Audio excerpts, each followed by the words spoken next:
Assalamualaikum warahmatullahi wabarakatuh. Masih dingin bu? Kalau saya masih dingin, motor-motoran barusan sama Pak Rizky. Alhamdulillah wassalatu wassalamu ala rasulillah wa ala alihi wa sahbihi wa man wala. Asyhadu an la ilaha illallah wahdah la syarikalah, asyhadu anna muhammadan abduhu wa rasuluh. Amma ba'du. Terima kasih pembawa acara yang telah membacakan, enggak tahu dari mana, saya juga baru dengar. Mungkin sekian tahun yang lalu tapi enggak jadi apa-apa. Saya sekarang lebih suka dikenalkan sebagai pegiat sosial media aja. Di Twitter di @ustadzhilman, @ustadzhilman.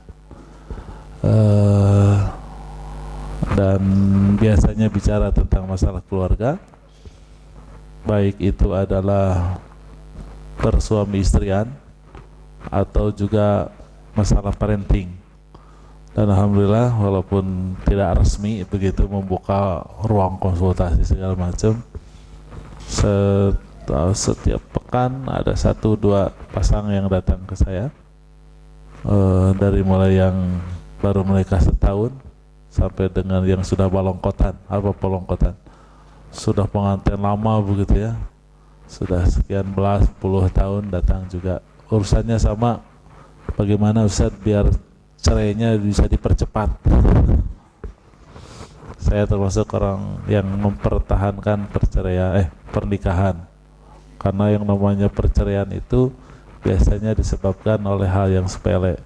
Nah, bila hal sepele itu diselesaikan biasanya beres, kecuali memang halnya besar ya. Kalau halnya besar, saya termasuk yang menyuruh, aduh cepet cerai aja. Kalau udah besar, itu biasanya keseharian saya hari-hari ini. Selebihnya saya simatupang ya. Siang malam tunggu panggilan, menjadi lelaki panggilan lah begitu ya, kira-kira. Ibu dan bapak sekalian, apa temanya saya lupa lagi nih.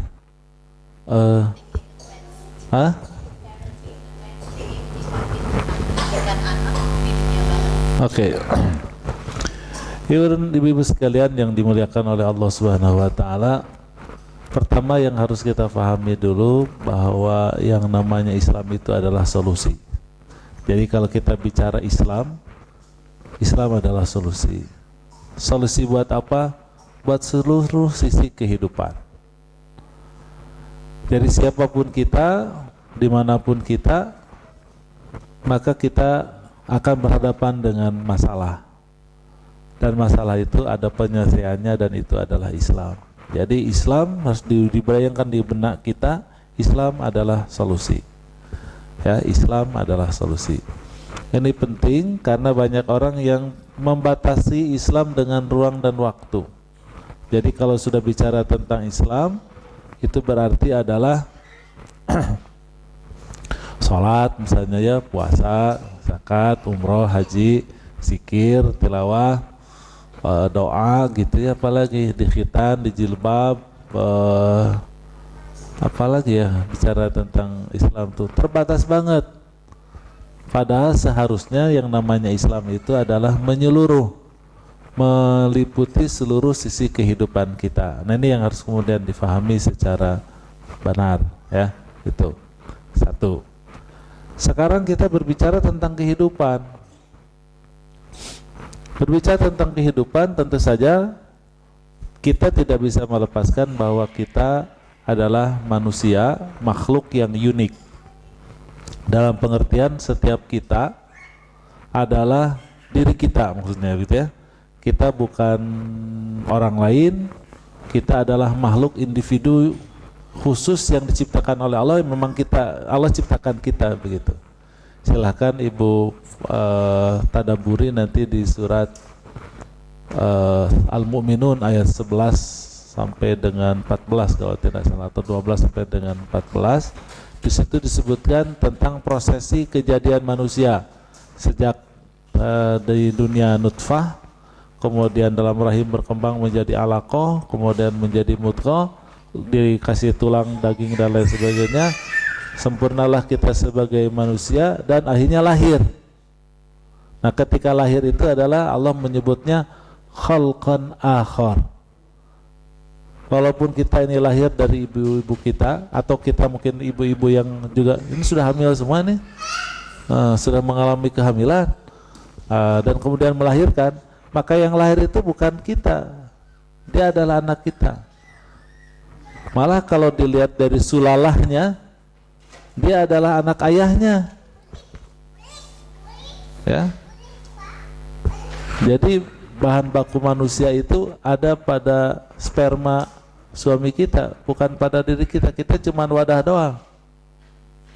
Walaupun di dalam Al-Quran bahwa peran ibu yang begitu berat juga tetap harus kemudian diutamakan, ya, karena 9 bulan diperproses dari daging, dari makanan yang kita makan, dari minuman yang kita minum, kira-kira begitu. Tapi ala kulli hal, whatever begitu, bahwa ketika lahir itu adalah unik.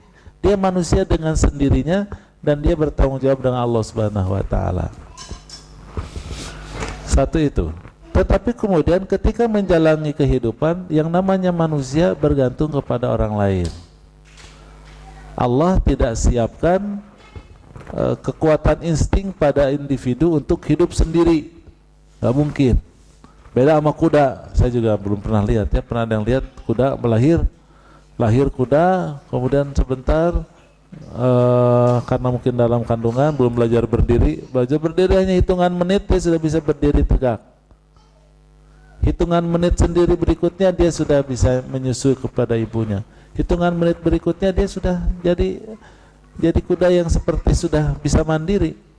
Begitu juga binatang-binatang yang lain. Manusia tidak. Lahir nggak bisa apa-apa. Yang bisa cuma nangis dan mendengar mungkin, ya. Mata apa segala macam semuanya belum berfungsi. Berarti memang dari sejak lahir manusia itu bergantung kepada orang lain. Oh Ustaz, kan nanti dia besar, nanti mandiri apa segala, enggak juga. Sekarang misalnya kita makan nasi, kan tinggal makan aja, ya. Nah, kalau ibu-ibu mungkin ikut memasaknya, kalau saya laki-laki bapak-bapak tinggal memakannya. Oh, kalau ibu, oke, ibu melihat nasi itu dari beras.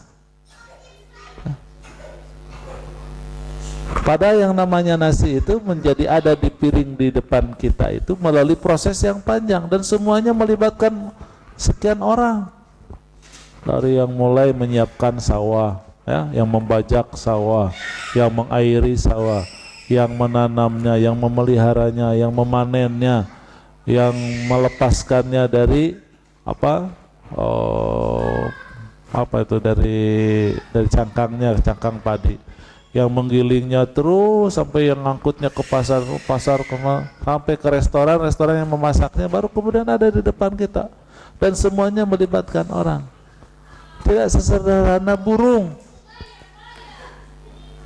walaupun burung ini senantiasa dicontohkan untuk sikap tawakal, ya. Dalam hadis disebutkan, jadilah kalian seperti burung kalau bab tawakal, berangkat pagi hari dengan tembolok kosong, sore hari datang ke sarangnya dengan tembolok penuh.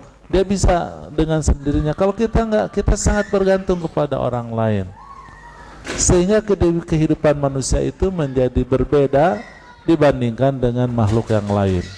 Tapi secara keseluruhan, apa yang Allah ciptakan kepada manusia ini adalah memiliki kelebihan, memiliki keutamaan. Walaqad karramna bani Adam, sungguh telah kami muliakan Bani Adam, manusia dibandingkan dengan yang lain.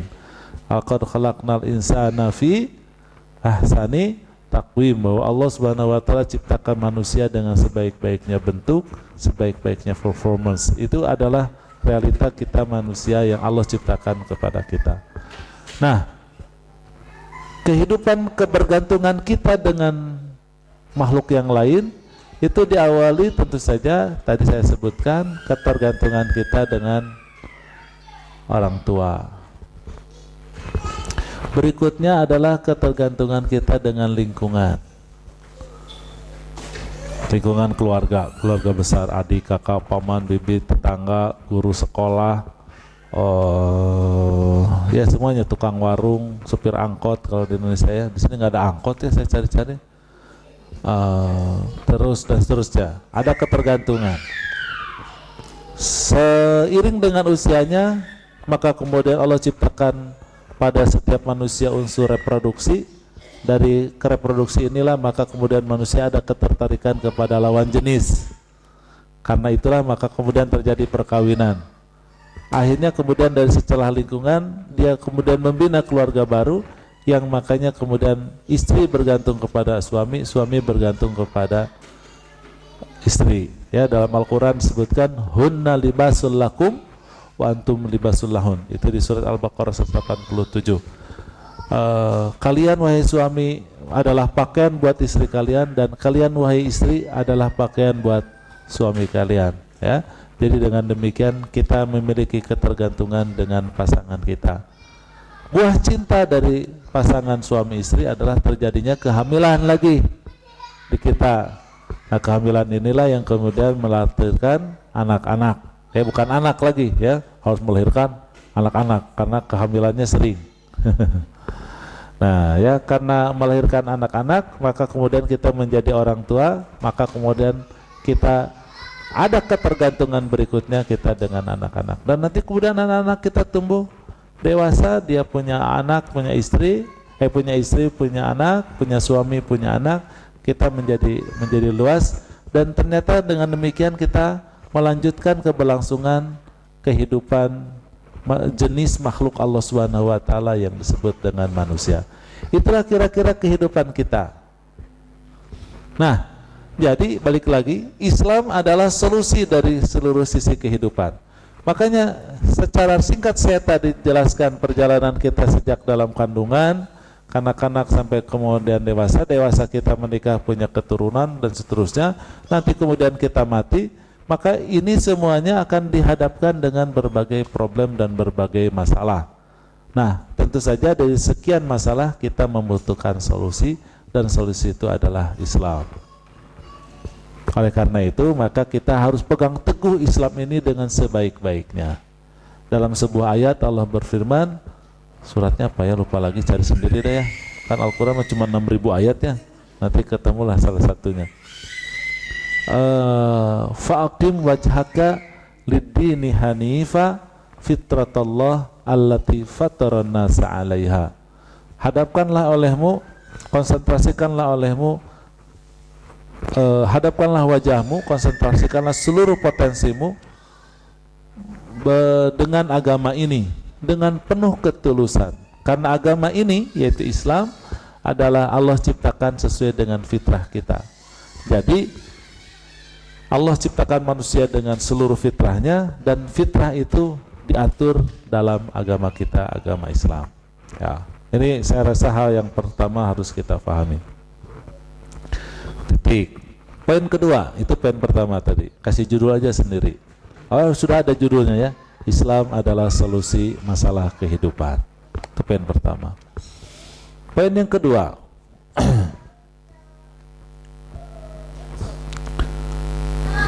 Apa ya poin kedua ya? Lupa lagi. Tadi ada di kepala saya, tapi hilang tiba-tiba. Ya, poin yang kedua. Kita sebagai manusia adalah makhluk yang mulia, kan begitu kan? Kita sebagai manusia adalah makhluk yang mulia. Kemuliaan kita sebagai makhluk, salah satunya yang paling utama adalah karena Allah Subhanahu wa taala ciptakan unsur bumi, unsur langit pada diri kita. Jadi Allah masukkan pada diri kita unsur langit. Inilah yang membuat kita mulia dibandingkan dengan makhluk lain. Karena makhluk lain oleh Allah Subhanahu wa taala diciptakan, terutama makhluk hidup, hewan lah, binatang, itu diciptakan oleh Allah Subhanahu wa taala hanya dengan unsur bumi saja. Nah, kita oleh Allah Subhanahu wa taala diberi unsur langit. You know, unsur bumi itu adalah makan, minum, dan reproduksi, birahi seksual. Itu unsur bumi. Karena makan, minum, dan birahi itu dimiliki oleh singa, ya, oleh kanguru, gitu ya, oleh semut, oleh binatang yang lain lah. Tetapi mau semua binatang, sepandai-pandainya simpanse, sepandai-pandainya gorila dan orang utan, ya, sepandai-pandainya gajah atau apalagi anjing gitu ya yang lebih pandai, maka semuanya adalah bodoh. Mereka adalah binatang, tetap jauh dari manusia. Nah, kenapa manusia itu menjadi unggul dan menjadi utama? Saya katakan karena pada manusia apa tadi? Allah Subhanahu wa taala berikan unsur langit. Nah, unsur langit itu bentuknya apa? Kan unsur bumi tadi makan dan minum dan seksual atau birahi lah gitu ya. Apa yang menjadi unsur langit? Unsur langit itu pertama adalah akal. Yang kedua adalah jiwa. Jangan jiwa dulu, jiwa yang ketiga. Yang kedua adalah hati. Dan yang ketiga adalah jiwa. Apa bahasa Inggrisnya ya? Apa akal itu? Brian atau apa, nggak tahu akal bahasa Inggrisnya apa. Kemudian hati, yang ketiga adalah jiwa. Heart dan soul kalau nggak salah begitu. Katanya sih, saya juga nggak tahu. Kalau tanya bahasa Sunda baru bisa. Naon jangan. Jadi ada 3 unsur itu. Dengan akal manusia menjadi mampu berpikir. Dari berpikirnya maka berkembanglah ilmu pengetahuan dan teknologi. Dengan perkembangan ilmu teknologi sekarang, baik dari sisi eksakta atau juga humaniora, jadilah sistem kehidupan yang kita alami sekarang. Dengan hati, maka kemudian kita memiliki kualitas hubungan interpersonal, ya, memiliki kualitas hubungan interpersonal baik, menyenangkan, care, peduli dan seterusnya, mencintai dan seterusnya. Kemudian ada jiwa. Dengan jiwa kita menemukan kebenaran, mana yang hak, mana yang batil. Itu gara-gara kita memiliki jiwa. Inilah yang kemudian disebut dengan unsur langit, gitu ya, unsur langit. Nah, manusia menjadi unggul karena ada unsur langit ini. Makanya Allah meminta di dalam agama kita ini agar kita memelihara kebaikan. Kebaikan apa? Kebaikan kita sebagai manusia, jangan merusak. Ya, makanya banyak ayat la tufsiduna fil ard. Janganlah kalian melakukan kerusakan di muka bumi. Yang paling tidak boleh dirusak adalah kemanusiaan kita, keunggulan kita sebagai manusia. Ini yang kemudian tidak boleh dirusak dan harus selalu dijaga. Makanya salah satunya, ini karena momentumnya Ramadan, salah satunya adalah ibadah-ibadah Ramadan. Ibadah Ramadan ini adalah saatnya kita mengasah unsur langit dengan mengurangi kegiatan-kegiatan unsur bumi, yaitu mengurangi makan minum dan birahi, tetapi lebih mengutamakan pengasahan unsur langit, yaitu akal kita, hati kita, dan juga jiwa kita. Nah, ini perlu kemudian kita pahami, begitu ya. Satwa, bahwa Allah Subhanahu wa taala berikan keunggulan kepada kita sebagai manusia karena diberi akal, diberi hati, dan diberi jiwa. Yang ketiga, berbicara tentang kehidupan, karena manusia ini tergantung dengan makhluk lain, makanya kemudian manusia secara otomatis akan berkomunitas. Apapun dasarnya, apapun kepentingannya, pasti manusia itu berkomunitas. Malah sekarang komunitas itu dilembagakan dengan apa yang disebut dengan state atau negara. Makanya kemudian sekarang berdirilah negara-negara. Dahulu sebelum menjadi state, manusia itu berkomunitas menjadi lebih besar, menjadi nation, menjadi bangsa, berbangsa-bangsa. Tetapi sekarang bangsa sudah tidak lagi menjadi ukuran, tetapi ukuran adalah sekarang adalah state, negara. Jadi boleh jadi di satu negara itu tidak dalam satu bangsa, ada sekian bangsa. Makanya berkembang apa yang disebut dengan multikultural dan lain sebagainya. Nah, bicara tentang sistem kehidupan itu akhirnya kemudian masyarakat dunia terbagi dalam beberapa jenis masyarakat. Cuman pembagian ini kadang-kadang kalau kita cermati menjadi pembagian yang tidak adil. Itu pun juga adalah karena Ya namanya juga sejarah ya, hari ini tidak mungkin begini kecuali memang ada masa lalu. Nah inilah yang kemudian menyebabkan ada masyarakat yang menang, kemudian ada komunitas yang menang.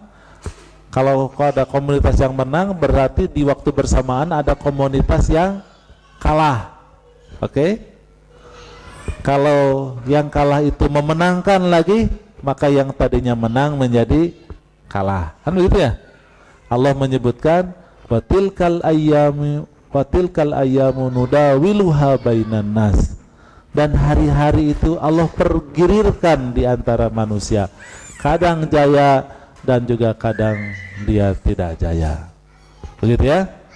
Nah, sekarang dalam kehidupan hari ini di abad sekarang ini, yang namanya kejayaan itu identik dengan barat.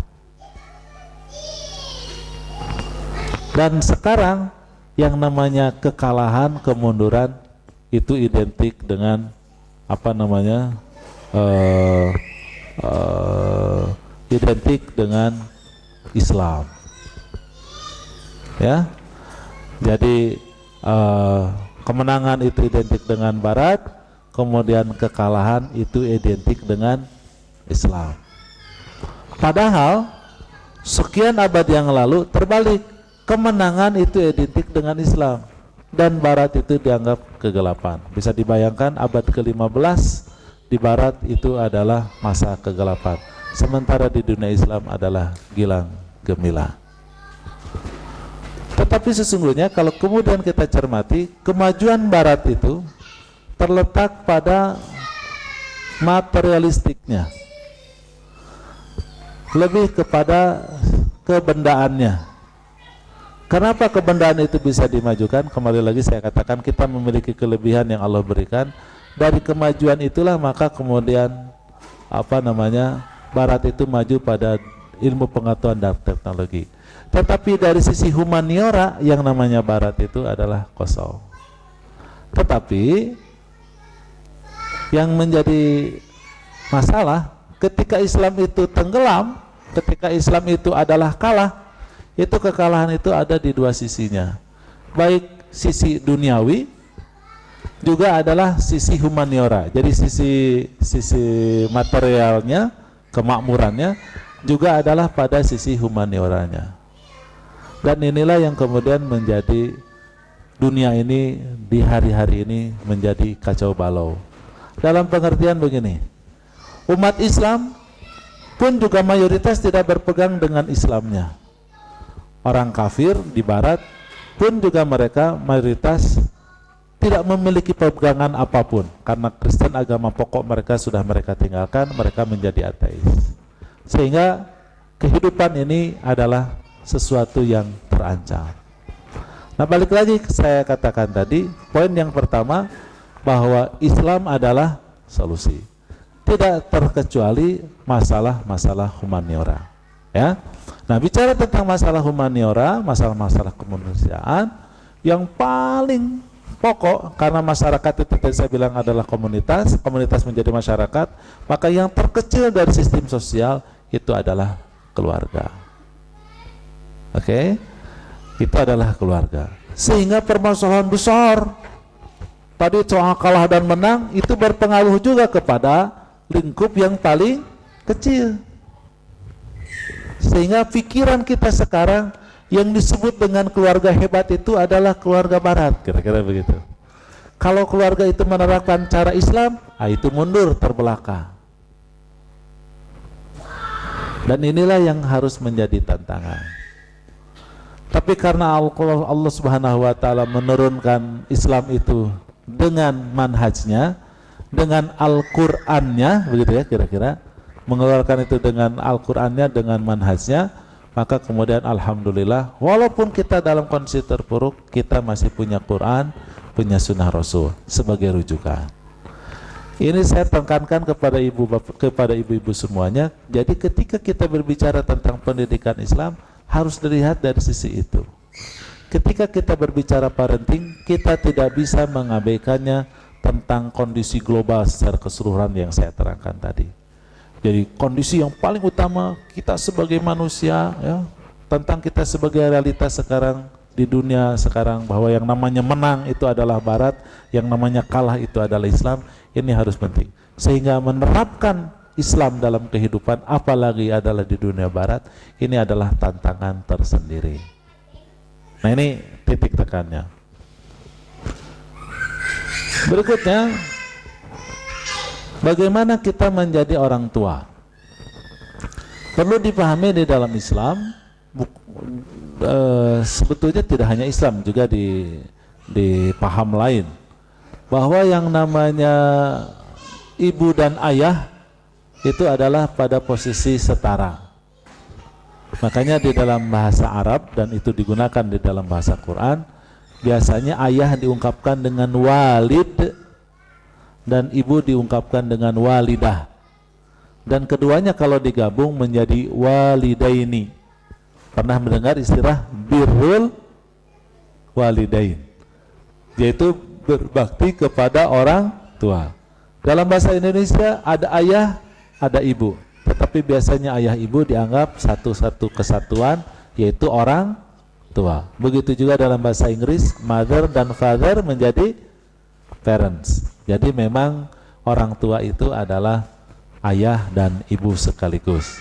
Jadi tidak bisa dibahas tentang orang tua itu adalah pengertiannya ayah saja atau ibu saja, gitu ya. Tetapi adalah kedua-duanya adalah sebagai parents. Bagaimana seharusnya seorang orang tua atau sepasang orang tua itu bisa mendidik anaknya dengan baik atau menjadi orang tua yang baik?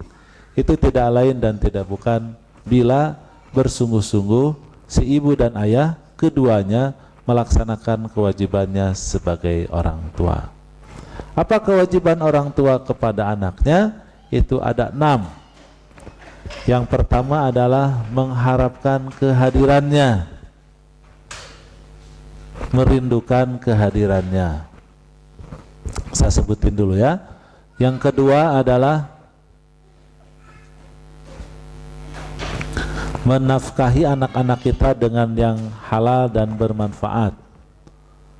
Yang ketiga, menunjukkan kepada mereka bahwa kita mencintainya. Jadi menunjukkan rasa cinta kita kepada mereka. Bukan mencintainya ya, tapi menunjukkan. Jangan diringkas. Kadang-kadang diringkas, sendiri mencintai, enggak. Maksud saya menunjukkan rasa cinta kita kepada mereka. Yang keempat, berlaku adil jika anak kita berbilang lebih dari 1. Yang kelima, mendoakan mereka dengan doa terbaik. Dan yang keenam, mendidik mereka dengan pendidikan yang benar. Ini menurut saya 6 kewajiban inilah yang harus dikuasai oleh ibu, oleh ayah, oleh kedua orang tua. Ya. Bila itu kemudian diamalkan, insya Allah regenerasi masyarakat muslim akan terjadi dengan mulus. Merindukan kehadiran anak. Ini ternyata tidak semua perkawinan merindukan kehadiran anak. Saya tadi pagi ada konsultasi melalui WhatsApp kepada saya, Ustadz, apa hukumnya seorang istri menolak hubungan intim dengan 2 alasan? 1, tidak ingin punya anak karena kondisi ekonomi. Yang kedua, karena udah cinta lagi sama suaminya. Apa kira-kira jawabannya, Bu, kalau ada yang nanya begitu, Bu? Hah? Itu realita, Bu, realita masyarakat. Pertanyaan seperti itu sehari-hari saya temukan dengan variabel yang berbeda-beda. Ya, ada kalimat menarik tadi, karena dia tidak ingin punya anak. Ketidakinginan punya anak ini sulit sulit diwujudkan bila terjadi hubungan intim. Karena menurut penelitian sampai dengan hari ini tidak ada alat kontrasepsi yang 100% berhasil. Oleh karena itu yang namanya kemungkinan hamil besar. Dalam sebuah hadis diterangkan saking kuasanya Allah Subhanahu wa taala, bila ada air mani, air sperma tertumpah dari laki-laki, itu kemudian jatuh ke batu yang panas di bawah terik matahari, ya. Kalau Allah Subhanahu wa taala menakdirkan ia jadi manusia, jadi. Apalagi ditumpahkan pada tempatnya, pada vagina yang kemudian ada di rahimnya, di rahim perempuan. Berarti di dalam Islam setiap hubungan intim itu harus disertakan dengan doa kepada Allah Subhanahu wa taala. Kalaulah dari hubungan intim ini menjadi hamil, jadikanlah kehamilan yang baik.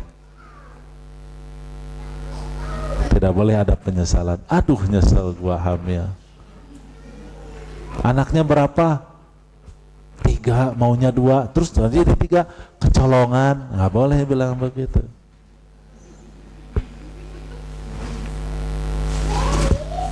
Ini baru dari sisi hubungan intim. Yang normal-normal saja karena orang ingin menggunakan alat kontrasepsi. Belum lagi misalnya pada kondisi di mana sudah hamil diinginkan diperiksa USG cacat. Ini menjadi hal yang tidak diinginkan. Belum lagi situasi kondisi rumah tangga yang seperti pertanyaan tadi. Biasanya ini terjadi pada anak yang kedua. Ini biasa terjadi pada anak kedua, yang kemudian di dunia psikologi disebut dengan the second child syndrome, sindrom anak yang kedua. Ya, ini terjadi. Ada lagi cita-cita ingin punya anak laki-laki, yang lahir pertama perempuan. Nggak apa-apa perempuan, nanti yang kedua hamil lagi. Kedua perempuan lagi, kayaknya yang ketiga nih laki, taunya perempuan. Boleh jadi itu yang ketiga anak perempuan itu tidak terlalu diharapkan. Jadi banyak situasi kondisi, dalam kondisi normal ya, saya tidak bicara tentang perceraian, tidak berbicara tentang married by accident dan lain sebagainya. Dalam kondisi normal-normal saja, bahwa ternyata banyak orang tua yang tidak merindukan kehadiran anaknya. Padahal sekali lagi ini kewajiban utama dan pertama dari setiap ibu, dari setiap ayah.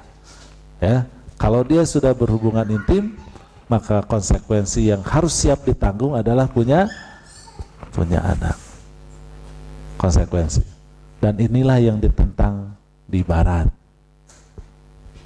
Bahwa yang namanya hubungan seksual adalah kebutuhan individu. Bahwa yang namanya hamil tidak hamil suka-suka dia. Kalau sudah suami istri, istrinya mau hamil, suaminya tidak, juga tidak boleh. Karena nanti kan jadi bapaknya kan begitu. Dalam Islam tidak.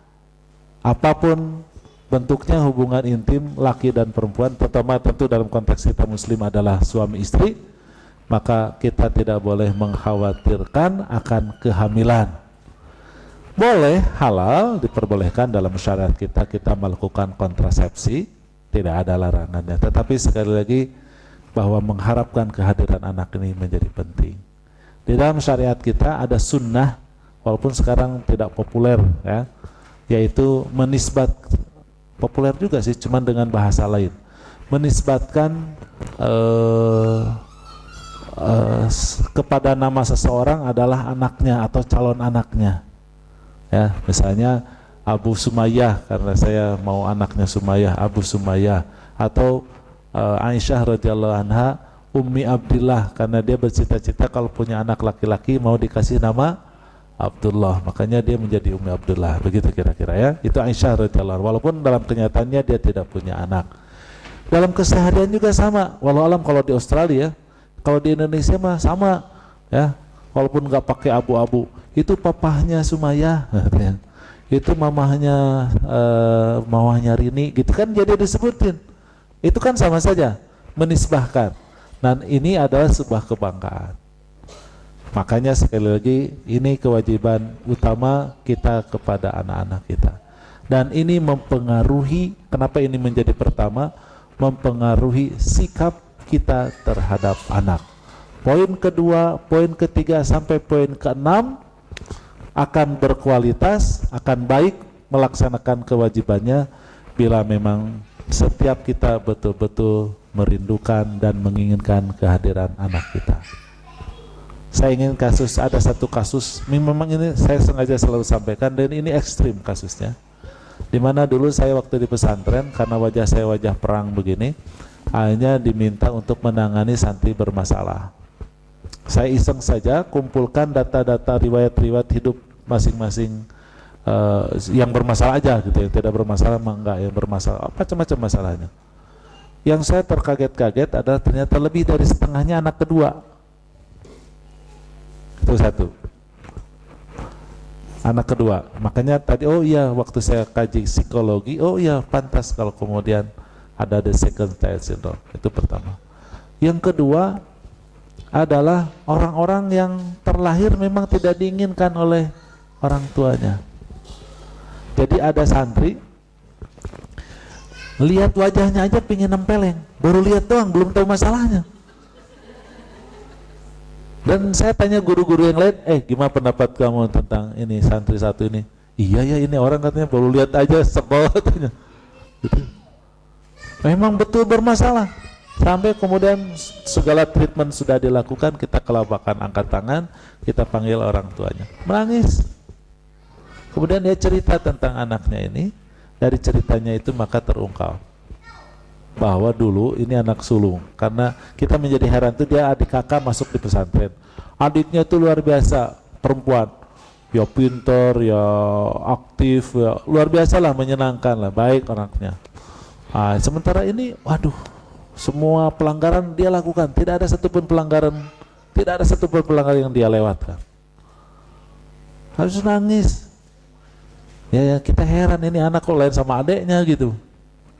Dia cerita dahulu, pertama dipaksa nikah, dijodohkan. Yang kedua, si suaminya itu ketika menikah tidak beragama lah, tukang mabok. Malah kalau sudah mabok dia minta hubungan intim. Ya sudah dipaksa, tukang mabok, si perempuan juga kan gak rela gitu ya. Ya tapi gimana, suami istri akhirnya melakukanlah hubungan intim dengan ketidakrelaan. Terjadi kehamilan. Lahirnya begitu. Walaupun kemudian si ayahnya bertobat, menjadi orang baik, meninggalkan minuman keras, rajin ibadah, menjadi aktif di masjid. Ya berhubungan lagi, hamil lagi, lahirlah adiknya. Hasilnya beda, Bu. Dan ini nggak bisa dijelaskan dengan dengan nalar. Tetapi itu diakibatkan dari motif awal ketika kehamilan itu terjadi. Dan itu berlanjut di kewajiban kedua, ketiga, keempat, sampai yang keenam mendidiknya, jadilah begitu. Saya hanya mengingatkan kepada ibu-ibu, adalah yang sudah lahir sekarang, yang menjadi anak ibu-ibu sekarang ini, yang menjadi lahir ini, itu harus diharapkan. Kalau ada sesuatu yang saya ceritakan tadi, mungkin ya kan rahasia lah, tahu lah, kita kan manusia lah ya Bu ya. Mungkin ada khilaf, ada salah, ada alfa.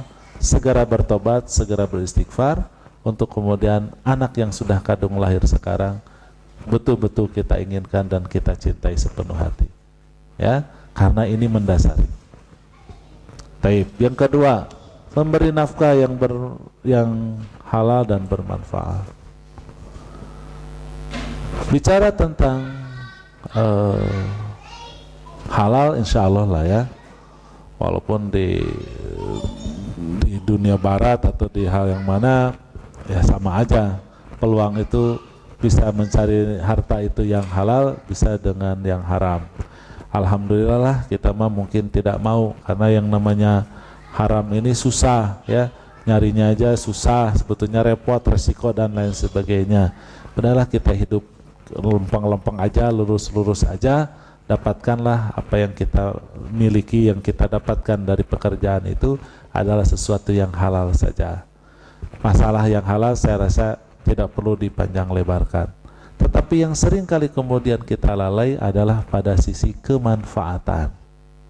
Kan jelas anak itu kan harus dikasih duit ya, harus difasilitasi lah. Dari fasilitas itu kan harus dengan uang. Nah, apa yang kita belanjakan untuk anak kita itu harus dilihat dari sisi kemanfaatan. Ya, makanan, ya, nutrisi yang seimbang, bergizi sesuai dengan umur dan kebutuhannya.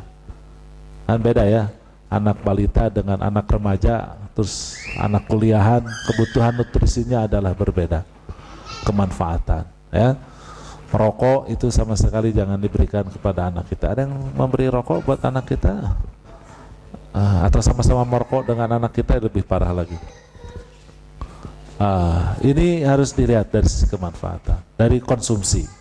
Yang berikutnya adalah pendidikan. Berikutnya lagi adalah rekreasi.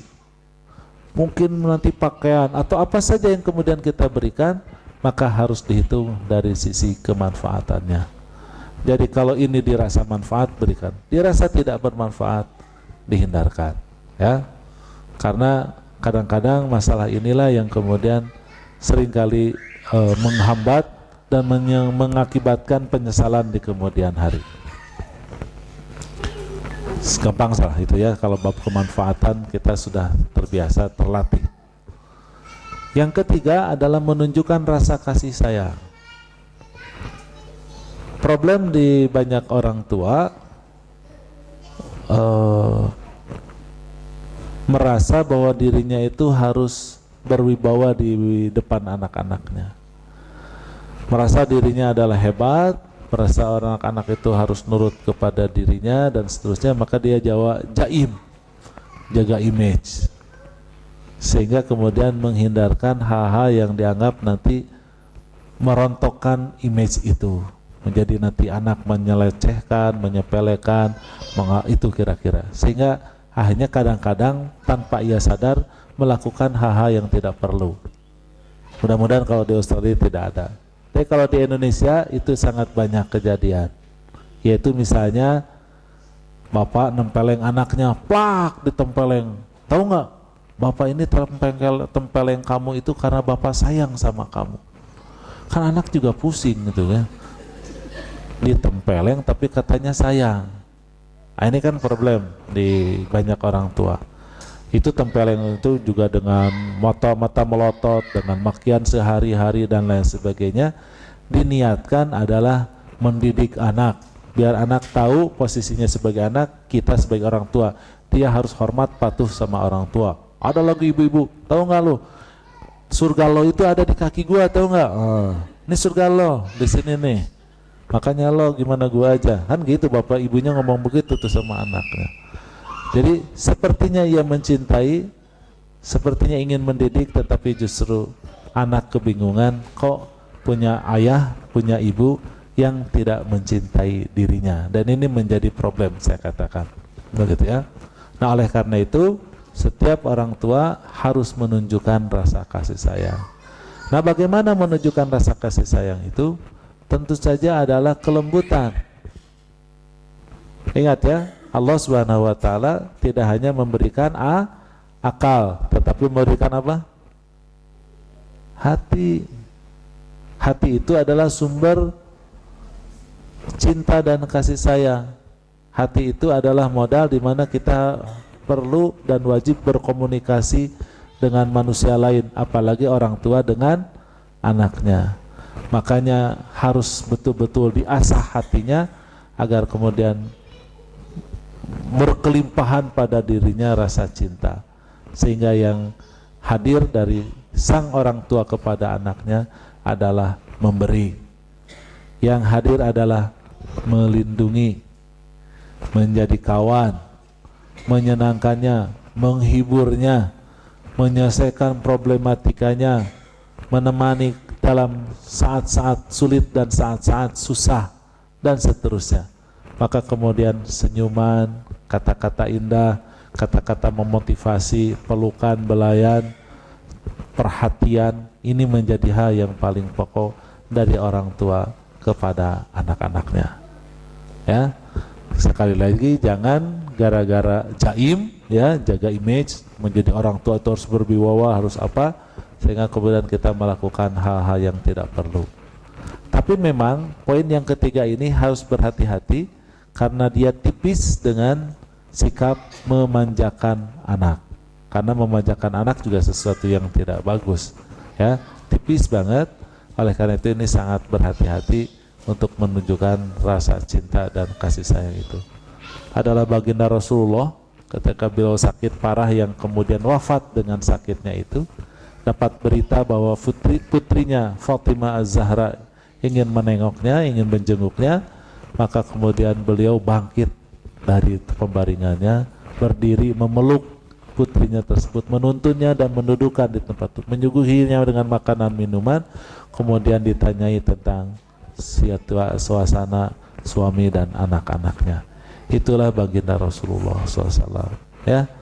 Walau alam kita, ya, bekerja, mungkin ibu-ibu, ya, bekerja, pulang kerja pengennya istirahat, taunya wah sama anak ini itu dan lain sebagainya, nggak ngerti. Apalagi suami pusing lagi kan, kita pusing sama suami, repot. Belum lagi tempat kerja kita masalah sama bosnya sendiri. Pulang ke rumah itu lihat anak itu pengennya rehe comrek, ya, pengennya damai sejuk. Ini mah anak ribut, anak berantakin rumah apa segala macam, kagak ada pembantu lagi di sini, ya. Udah kebayang gimana kemudian sikap kita kepada anak kita, ya, yang sangat membutuhkan perhatian kita. Mereka berceloteh, ingin bercerita seharian ketika kita tinggalkan, ingin menceritakan pengalamannya, mungkin ada kedukaannya, dia dikecewakan oleh temannya, ingin mengadu sama kita. Maka kita sekali lagi harus betul-betul siap menunjukkan kepada anak kita kecintaan. Karena baginda Rasul begitu, Bu. Padahal kan Fatimah sendiri juga nggak berharap. Fatimah nggak berharap, orang tahu bapaknya sakit, datang ke sana mau jenguk, ya biarin aja bapaknya berbaring, paling dia pijit-pijit kaki gitu, ya, kira-kira. Tapi tidak baginda Rasul.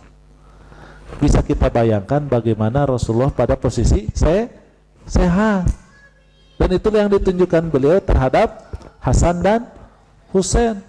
Rasulullah dengan Hasan Husain cucunya itu sampai karena ini ceritanya orang Arab, ya, 15 abad yang lalu, yang namanya orang tua itu nggak boleh dideketin sama anaknya. Ketika Rasulullah bergaul begitu akrabnya dengan Hasan Husain, ada orang Arab bilang, Rasulullah, saya punya anak lebih dari 10,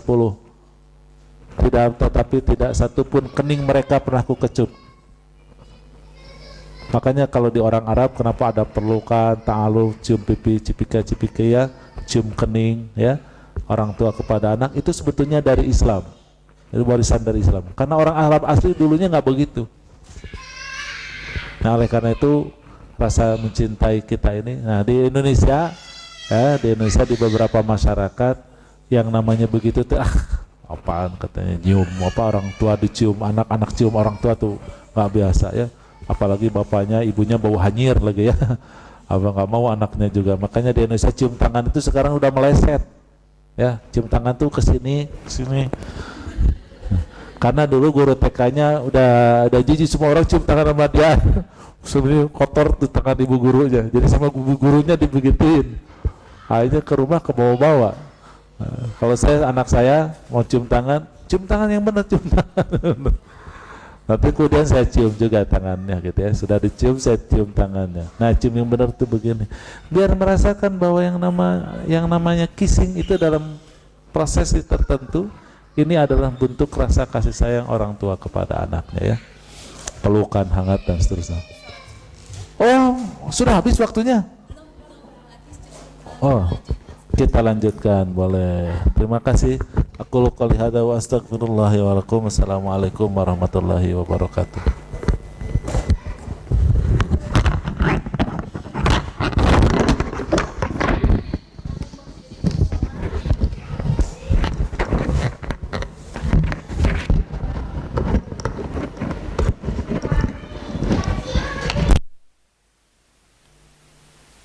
Atas kesempatannya.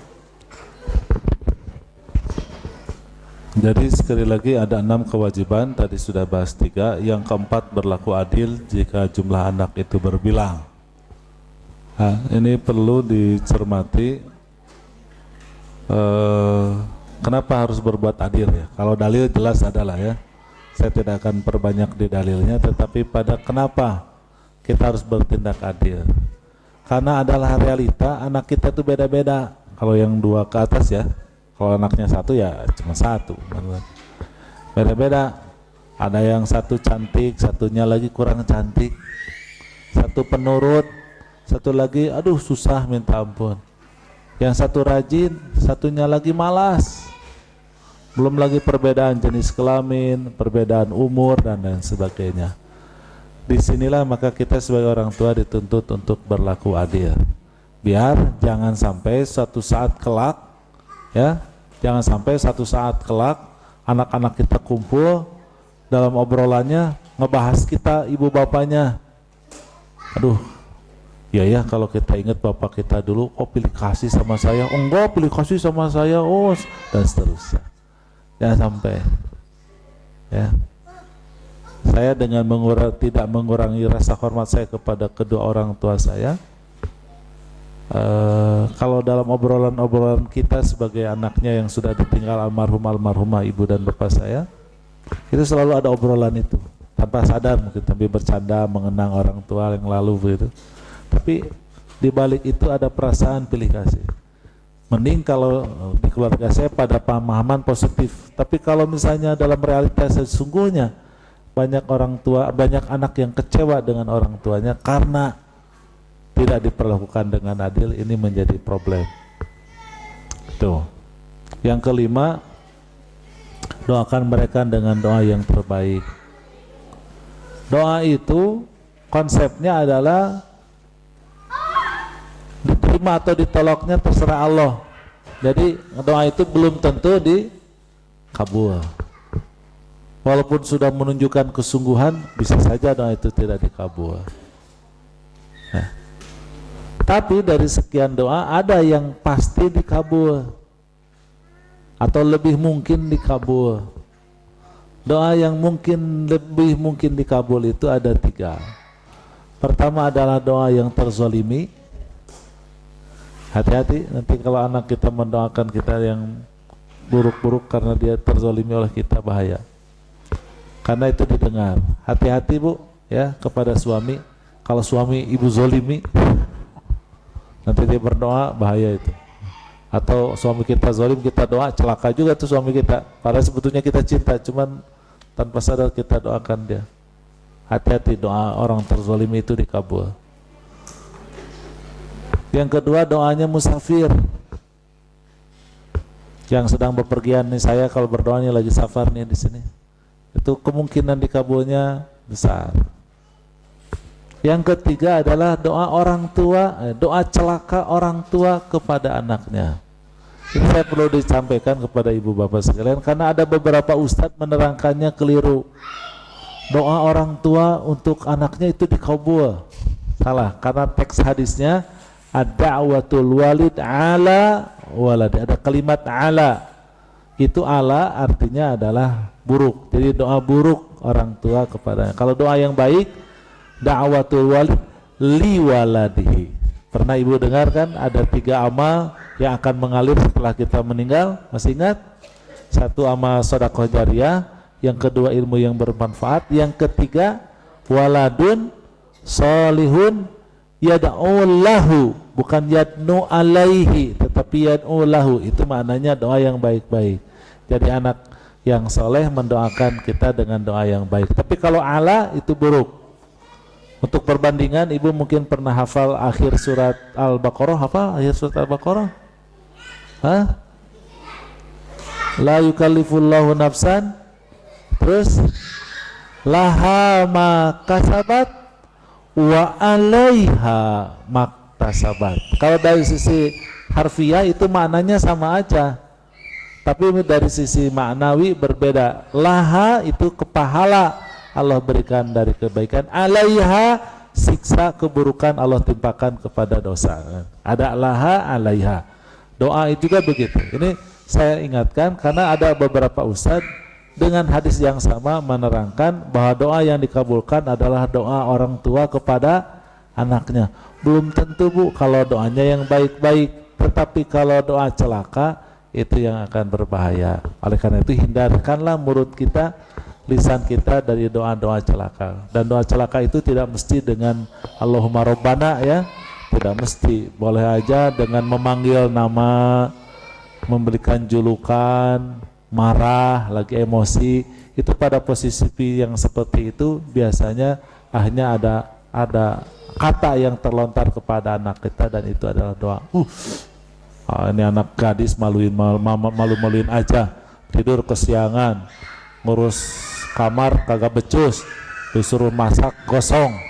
Kalau begini mah susah jodohnya loh. Nah, susah jodohnya loh. Itu doa itu. Ya, cantik anaknya, berpendidikan, bergaul juga gitu ya. 30 nggak dapet, 35 nggak dapet, 40 masih gadis juga. Itu dikabulkan oleh Allah Subhanahu Wa Taala karena doanya doa celaka. Anak laki badung, kamu badung banget, nyusahin orang tua, rasain lo nanti kamu udah dewasa punya anak lo lebih badung dari lo. Itu nanti udah dewasa, kawin, punya anak, badung anak. Yang susah bukan hanya dia tapi kita juga kakek neneknya nanti. Nah ini harus dicermati oleh kita ya. Jadi doa, berikanlah panggilan yang terbaik, berikanlah sambutan, jangan kata-kata ya, jangan bilang kancing coplok, itu harus dihindarkan ya. Kepada anak bilang kancing coplok ini harus dihindarkan ya. Tahu kancing coplok? Anjing goblok gitu kalau orang Garut ya. Harus dihindarkan. Ya, maki-makian itu harus betul-betul dihindarkan.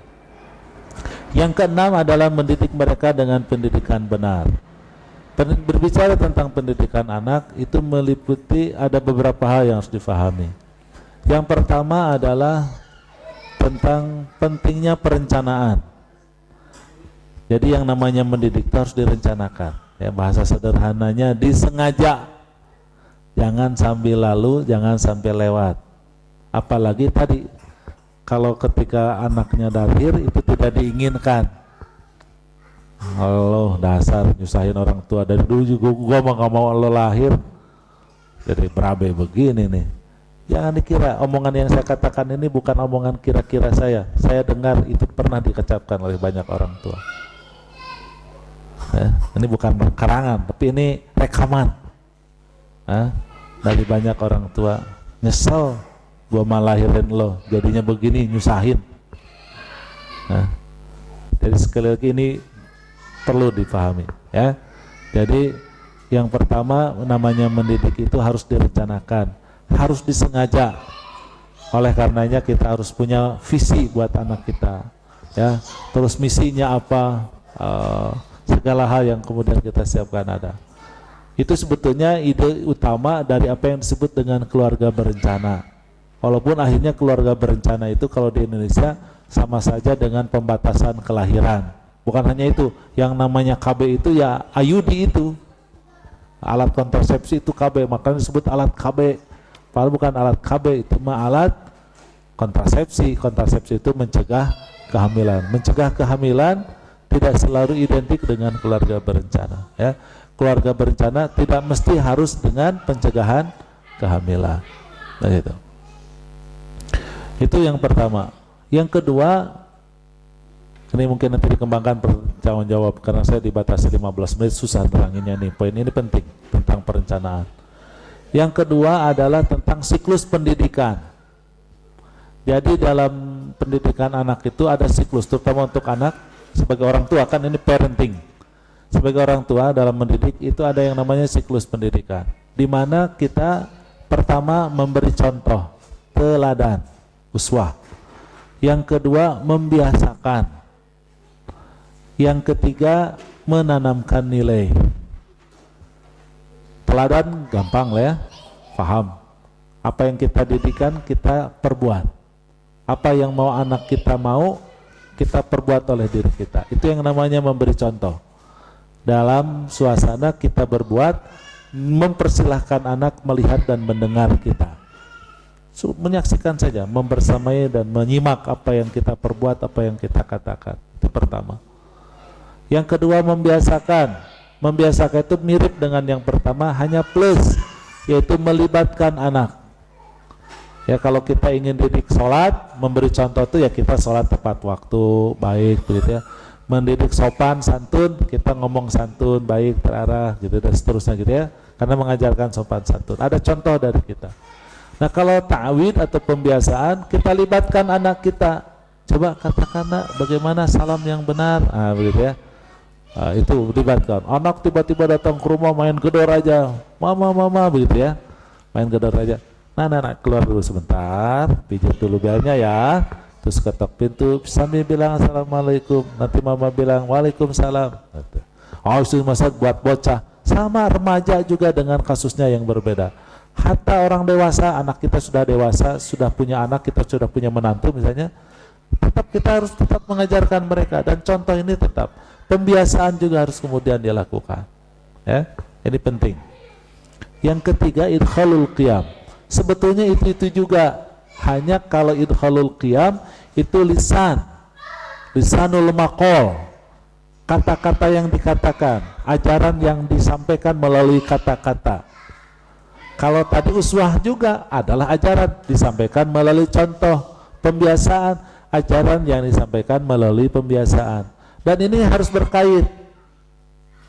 Dalam teori pendidikan, kita tidak boleh mengisi air ke gelas yang terbalik. Berapa liter pun yang diberikan, bertahun-tahun kita tumpahkan air, itu gelas tetap kosong. Namanya juga gelas terbalik. Kalau memberi pendidikan itu, kita harus memasukkan air di gelas yang terbuka. Nah, bagaimana membuka itu? Inilah yang kita lakukan melalui proses memberi contoh dan melakukan pembiasaan. Maka terbuka, anak jadi nanya, ngapain sih sholat? Ngapain sih harus sopan? Ngapain sih harus puasa? Ngapain kita harus sopan? Ngapain kita nggak boleh ikut Christmas dengan yang lain? Ngapain kita begini dan seterusnya. Nah, pertanyaan itu kemudian muncul karena ada pembiasaan dan contoh, sehingga kita akan menyampaikan nilai itu pada waktu yang tepat, di saat anak ingin tahu. Sekali lagi, ini tidak hanya dari anak kecil sampai dengan dewasa sekalipun. Jadi sekali lagi, siklus ini harus diperhatikan. Kita harus komitmen, memiliki kesiapan diri untuk selalu menjadi contoh, selalu melibatkan anak, membiasakan mereka berbuat baik. Dan yang ketiga, jangan lupa kita senantiasa berbicara, berkomunikasi, berbicara, mengatakan kata-kata yang itu adalah dalam rangka menanamkan nilai. Itu dua. Poin yang ketiga yang selalu saya cermati, dan mudah-mudahan kalau di Australia ini mungkin ada penegakan hukum ya, masalah ini bisa lebih ini, tapi ini saya sampaikan. Kalau di Indonesia ini problem besar, yaitu memberi reward dan punishment yang proporsional terhadap anak. Memberi reward dan punishment yang proporsional. Ya. Di sini banyak orang Sunda nggak? Ada orang Sunda?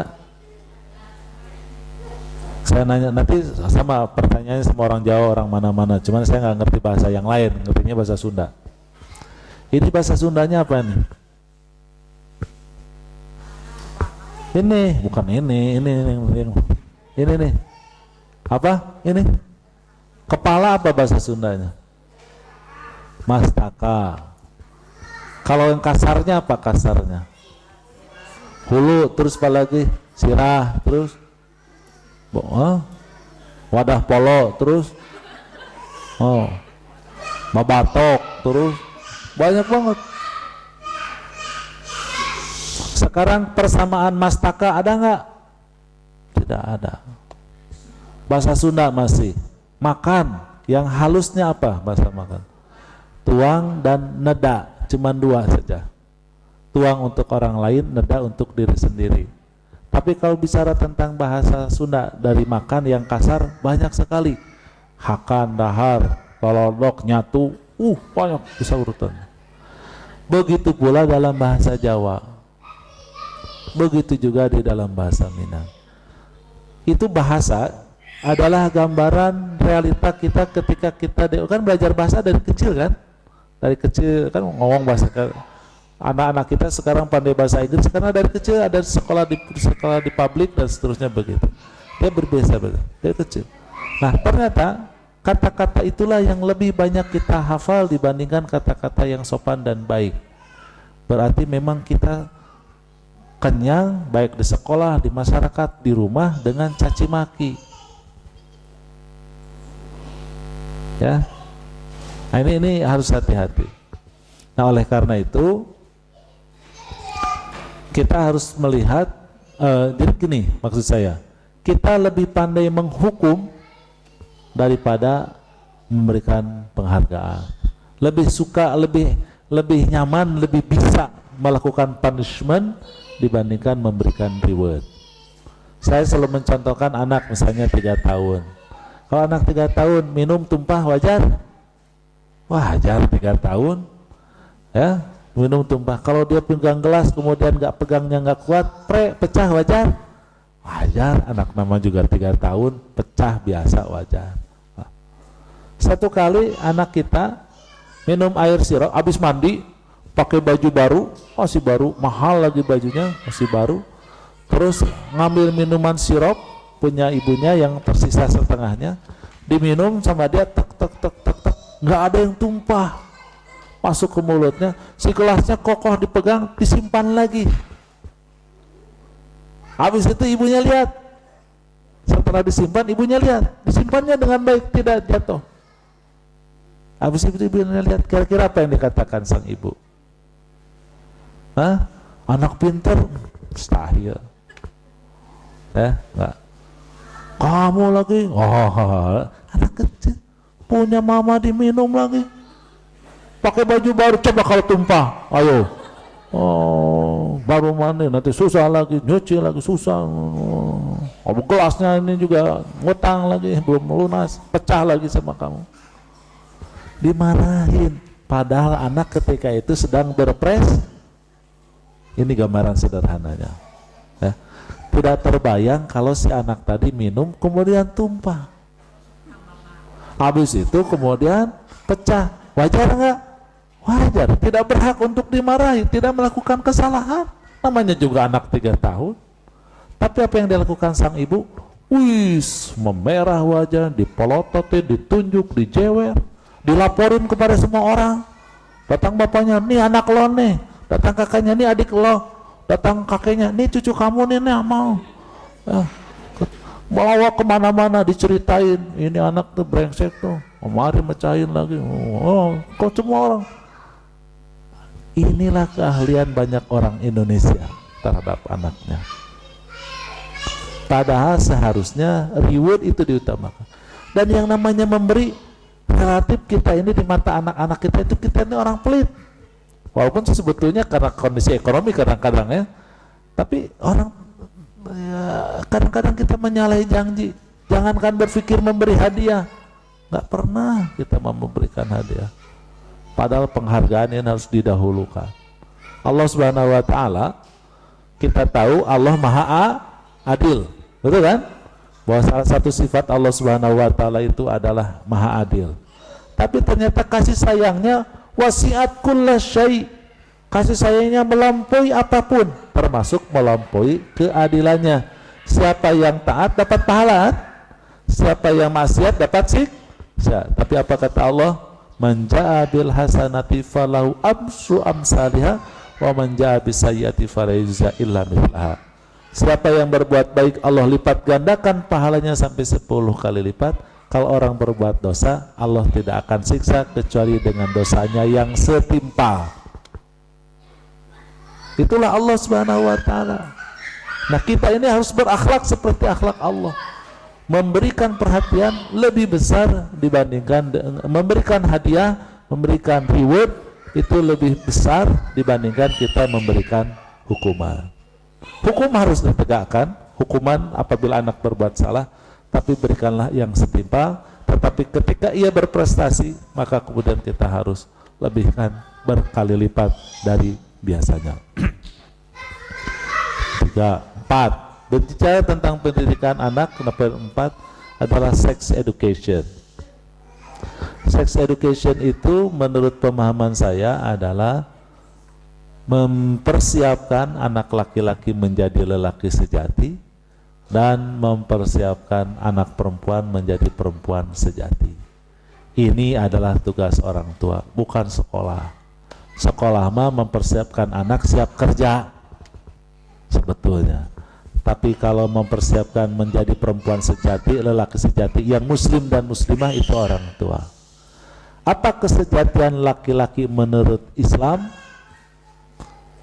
Kesejatian laki-laki menurut Islam adalah menjadi suami perempuan, jadi menjadi suaminya orang, menjadi suaminya perempuan anak orang, dan menjadi ayah bagi anak-anaknya sendiri. Apa yang disebut dengan perempuan sejati? Menjadi istri laki-laki dan menjadi ibu bagi anak-anaknya sendiri. Inilah yang harus dilakukan oleh ibu-ibu, oleh bapak-bapak, oleh orang tua di rumah. Karena sekolah sekali lagi tidak menyiapkan itu. Apalagi di Australia atau di negara barat lainnya ada yang disebut dengan sex education, tetapi lebih mengarah kepada sex interaction. Bagaimana memberikan instruksi seksual, seks yang safety sex, yang aman dilakukan dan seterusnya. Karena menganggap bahwa ini adalah urusan birahi, itu adalah urusan hak asasi manusia. Maka mukadimah yang saya terangkan itu harus dicermati karena kaitannya dengan banyak hal di pembahasan ini. Jadi sekali lagi ini harus diwaspadai. Terlebih lagi di negara barat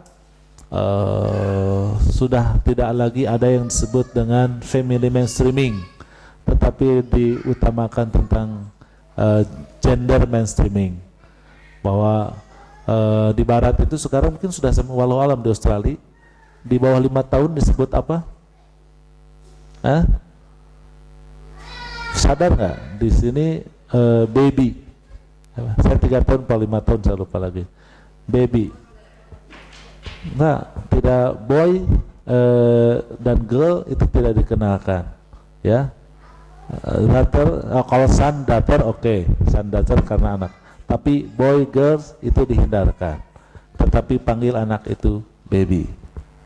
Ya, jadi tidak boleh boys, tidak boleh girls, tidak boleh anak laki. Kalau bahasa Indonesia nggak ada, bahasa Inggris yang kebetulan ada, ya. Bahasa Arab juga tidak ada. Di dalam bahasa Inggris ada, dan ini kan ada di barat. Mereka menghindarkan kalimat-kalimat boys dan girls, tetapi mereka memilih dengan kalimat baby. Artinya tidak boleh disiapkan.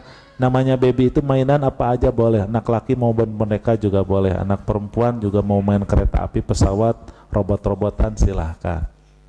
Itu yang kemudian, dan itu masalah serius ini, ya. Pada di dalam Islam sekali lagi bahwa kelelakian itu jelas ada. Yang disebut dengan keperempuanan itu jelas ada. Dalam teori emansipasi itu tidak ada lagi feminim, tidak ada maskulin. Ya, tidak ada yang namanya feminisme. Itu sebetulnya bukan memperjuangkan kefeminiman, bukan. Tapi justru menghilangkan kefemininan. Dan ini yang masalah serius. Dan ini ternyata dihembuskan secara sengaja di dunia Islam, tidak terkecuali di Indonesia. Oleh karena itu maka saya rasa karena di sini tantangannya begitu jelas, nyata masyarakatnya adalah seperti itu, dan terutama di masyarakat ateis ini perlu kemudian diwaspadai, ya, tentang bagaimana kita dari sejak awal mengingatkan. Ustaz, bukan salah masalah seks itu adalah masalah birahi apa segala macam. Iya betul, dan ini berbahaya. Jangan sampai kemudian anak laki-laki kita itu memandang perempuan sebagai objek. Bahaya ini. Jangan sampai anak laki-laki kita melihat perempuan itu objek seksualitas. Dan jangan juga sampai kemudian perempuan menjadi murah mareh, ya, memurahkan dirinya berkaitan dengan seks dengan alasan hak asasi manusia. Biarin gua demen, gua suka, tidak dengan memperhatikan. Oh ya. Satu itu ya. Jadi 4 ini saya rasa menjadi sangat penting. Tadi adalah tentang apa tadi yang pertama, Bu? 4 ini terakhir. Perencanaan, kemudian siklus pendidikan. Yang ketiga adalah reward and punishment yang proporsional, dan yang terakhir adalah tentang sex education, di mana kita dituntut sebagai orang tua mempersiapkan anak laki-laki menjadi suami perempuan dan menjadi ayah buat anak mereka, dan mempersiapkan anak laki-laki menjadi istri dari seorang laki-laki dan menjadi ibu buat anak-anak mereka. Terima kasih, mohon maaf karena waktu terbatas. Aku qouli hadza wa astaghfirullah li wa lakum. Wassalamualaikum warahmatullahi wabarakatuh. Terima kasih Pak Ustadz. Silakan bagi ibu-ibu, kita punya sekitar 10 menit untuk session tanya jawab. Silakan kalau ada pertanyaan. Silakan ibu-ibu. Ada yang ingin ditanyakan? Ya, silakan Mbak.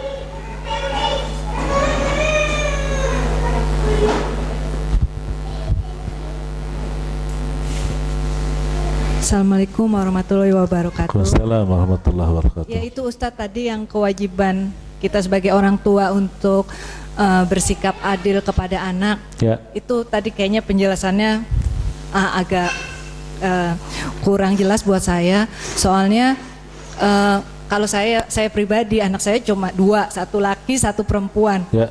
Dan umurnya berbeda jauh, tapi mereka selalu bilang mama nggak adil gitu. Padahal menurut saya sebagai seorang ibu, saya sudah merasa adil untuk anak saya, dan saya merasa saya seorang ibu tuh pasti tahu anak yang satu itu bagaimana, anak yang kedua bagaimana. Jadi bagaimana menyikapinya. Terima kasih. Ya, itu tadi yang saya katakan, jangan sampai kemudian mereka mengatakan itu. Karena yang tahu adil dan tidak bukan kita, tapi dia. Ya, yang tahu adil itu adalah dia. Agak panjang memang dengan beberapa contoh ya, tapi waktu kita terbatas nih. Saya kasih contoh saja sedikit tentang orang punya anak. Sering saya contohkan, anak 7 tahun dan anak 3 tahun. Anak 7 tahun pulang piknik ceritanya, di mobil tidur, lelap dua-duanya. Kemudian kan ibunya bangunin tuh. Kalau anak yang 7 tahun itu dipaksa bangun, karena dia udah 7 tahun, nggak mungkin digendong berat. Dalam waktu yang bersamaan, ia gendong anak yang 3 tahun, karena 3 tahun masih bisa digendong sama ibunya. Adil nggak? Adil, kan gitu menurut kita. Dia 7 tahun jalan kaki, 3 tahun digendong, adil. Dia masih kecil, dia udah 7 tahun, menurut kita. Habis gitu kan anak kita kan bawa kantongnya, ada pakaiannya, ada kantong si adeknya, ada kantong si kakaknya. Si kakaknya suruh bawa kantongnya. Kamu sekalian bawa yang adeknya juga. Siapa yang ada adek? Nah gitu. Dibawa ke rumah, ke dalam rumah. Si yang 3 tahun bu ditidurkan baik-baik, diwaslap segala macam, diganti pakaiannya dalam kondisi tidur. Kemudian dikasih selimut. Anak itu yang 3 tahun udah ngantuk banget nih. Dia mau naik aja tuh, loncat aja ke kasur. Ayo, sana. Cuci kaki, sikat gigi, biasa cuci muka. Adil nggak? Adil menurut saya kan. Menurut ibu juga adil. Tapi apa yang terjadi di anak 7 tahun? Tidak bisa tidur di malam itu. Malam itu dia tidak tidur karena dia tahu bahwa ibu bapaknya tidak adil.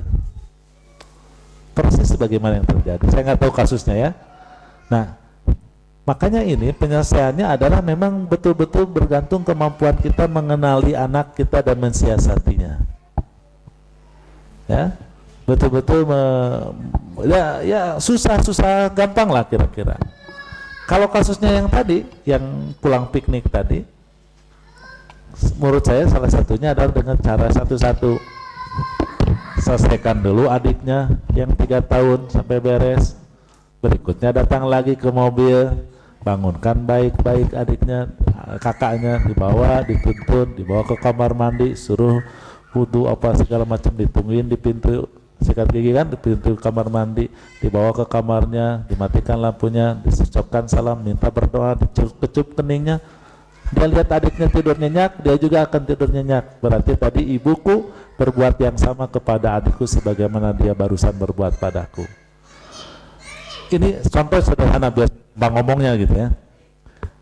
Itu yang kemudian harus kita lakukan dalam kondisi apapun, karena bagaimanapun yang namanya anak berbeda ya. Misalnya ini anak nih mau ulangan, misalnya nih, kalau di Indonesia, nggak tahu kalau di sini mau ulangan kayak gimana. Kita nemenin belajar, yang anak ini cerdas, yang B tidak cerdas, kan kita akan lebih merhatiin yang B, wah nyiapin segala macam. Orang yang anak pintar kan